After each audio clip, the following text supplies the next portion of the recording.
بسم الله والحمد لله والصلاة والسلام على رسول الله وعلى آله وصحبه ومن والاه أما بعد. La question a été posée au Cheikh Abdelaziz Ibn Baz au sujet de la personne qui se repent et qui retourne au péché après s'être repenti.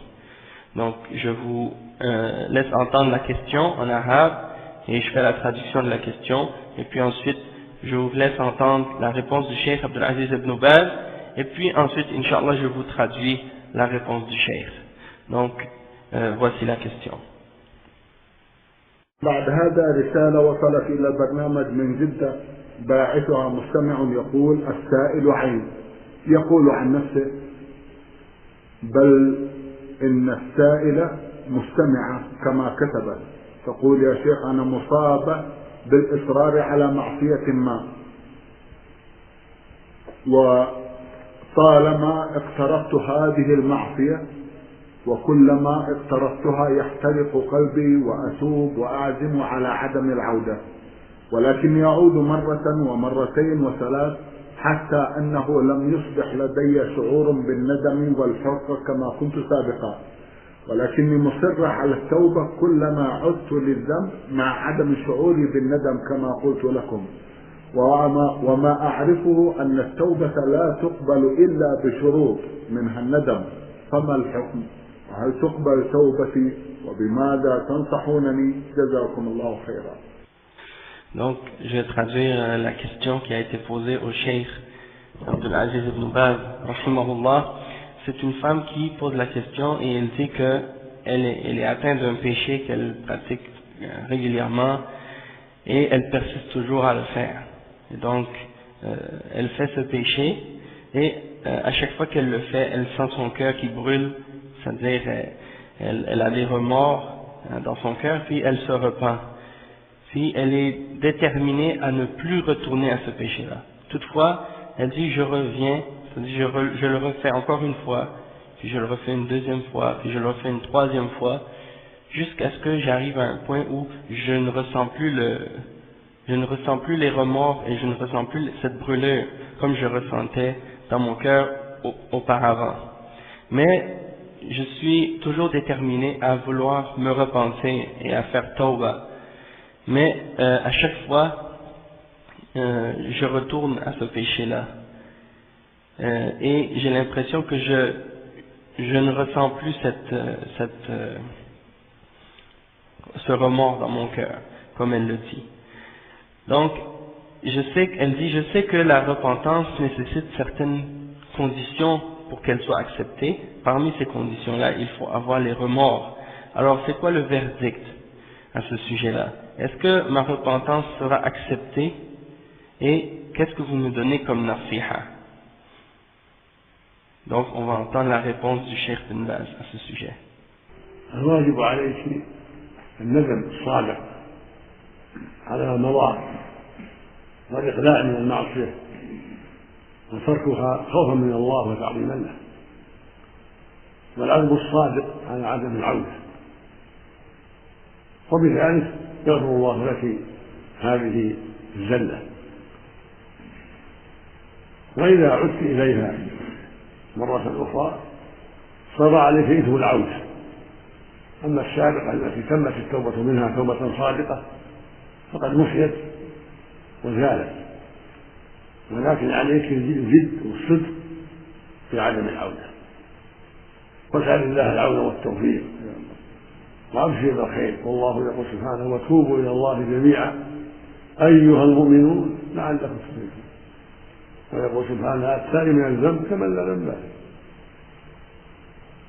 وجاء عن الله عز وجل أنه وعد عباده بالتوبة والمغفرة إذا تابوا إليه واستغفروه صادقين نادمين، وهو الصادق في وعده سبحانه وتعالى. وهو القائل عز وجل: قل يا عبادي الذين أسرفوا على أنفسهم لا تقنطوا من رحمة الله إن الله يغفر الذنوب جميعا إنه هو الغفور الرحيم. هو سبحانه نهانا عن القنوط وأخبر أنه يغفر الذنوب، فالواجب عليك وعلى غيرك من العصاة التوبة الصادقة والندم والإقلاع والعزم الصادق على عدم العودة والضراعة إلى الله في طلب التوفيق والعصمة والعافية، وهو سبحانه الكريم الجواد لمن صدق في طلبه وسؤاله سبحانه وتعالى. Donc le cheikh rahimahullah, Cheikh Abdul Aziz ibn Baz, il répond à cette femme qui pose cette question au sujet de la repentance, et il lui dit: il est obligatoire pour toi d'avoir la repentance sincère pour qu'est-ce que tu as fait, et de cesser immédiatement ce péché-là, et de l'abandonner par crainte pour Allah subhanahu wa ta'ala, et par respect pour Allah subhanahu wa ta'ala, et d'avoir la ferme détermination de ne plus revenir avec sincérité à ce péché-là. Et en faisant ça, sincèrement, Allah subhanahu wa ta'ala va te pardonner cette erreur que tu as fait, et cette chute que tu as eue.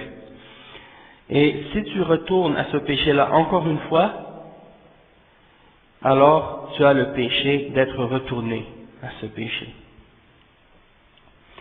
Mais le premier péché que tu as fait au début, duquel tu t'es repenti, et que tu étais sincère à ce moment-là dans ta repentance lorsque tu l'as fait la première fois, il a déjà été effacé et enlevé. C'est-à-dire, il ne compte plus ce premier péché-là. Donc le premier péché que tu avais fait, c'est comme si il n'était plus là. Mais tu dois faire preuve de sérieux et de sincérité pour ne plus revenir à ce péché-là. Il dit, le cheikh, et demande à Allah subhanahu wa ta'ala l'aide et le succès, et réjouis-toi du bien qui va venir d'Allah subhanahu wa ta'ala. Allah subhanahu wa ta'ala, il dit dans Surat An-Nur, le verset 31, et repentez-vous tous à Allah, ô vous les croyants, pour que vous ayez le succès, ou pour que vous ayez al-falah, la'allakum tuflihun. Et il mentionne les paroles du prophète sallallahu alayhi wa sallam qui dit: at-ta'ibu min adh-dhanbi kaman la dhanba lah. Celui qui s'est repenti d'un péché, c'est comme s'il n'a pas de péché. Et il a été également mentionné par Allah subhanahu wa ta'ala la promesse.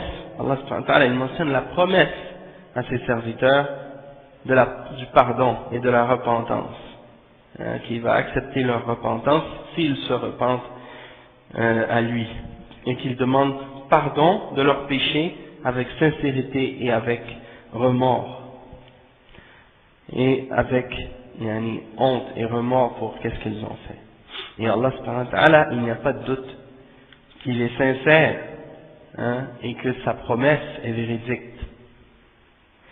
Donc c'est une promesse d'Allah subhanahu wa ta'ala, et c'est lui qui dit dans le Coran, dans le verset 53 dans le verset 53 dans Surat Az-Zumar, il dit: ô toi mon serviteur qui a exagéré ou qui a dépassé la limite contre lui-même, qui a exagéré contre lui-même dans le péché, ne perds pas l'espoir en la miséricorde d'Allah. Ne perdez pas l'espoir en la miséricorde d'Allah. Allah subhanahu wa ta'ala pardonne tous les péchés, et c'est lui le pardonneur et le miséricordieux. Donc Allah subhanahu wa ta'ala nous a interdit de désespérer de son pardon, et il nous a informé également que c'est lui qui pardonne les péchés. Donc c'est obligatoire pour toi et pour tout autre parmi les musulmans, ou parmi les gens parmi les musulmans qui font des péchés, de se repentir avec sincérité de leurs péchés, d'avoir des remords pour qu'est-ce qu'ils ont fait, et de cesser immédiatement de faire ce qu'ils font comme péché, et d'avoir la ferme intention et la ferme volonté de ne plus jamais retourner à ce péché-là, et de s'humilier à Allah subhanahu wa ta'ala, et de faire preuve d'humilité devant Allah subhanahu wa ta'ala dans la demande du succès, dans la demande de la protection, dans la demande du pardon d'Allah subhanahu wa ta'ala et de sa compassion. Et Allah subhanahu wa ta'ala, c'est lui le généreux qui donne sans compter, et il donne à celui qui demande avec sincérité. Donc, c'est essentiel pour nous de demander à Allah subhanahu wa ta'ala pour le pardon et pour le support et pour l'aide, et il va nous aider. Donc ça, c'est la réponse du Cheikh Abdul Aziz ibn Baz rahimahullah à ce sujet-là. Wallahu a'lam. جزاكم الله خيرا وأحسن إليكم.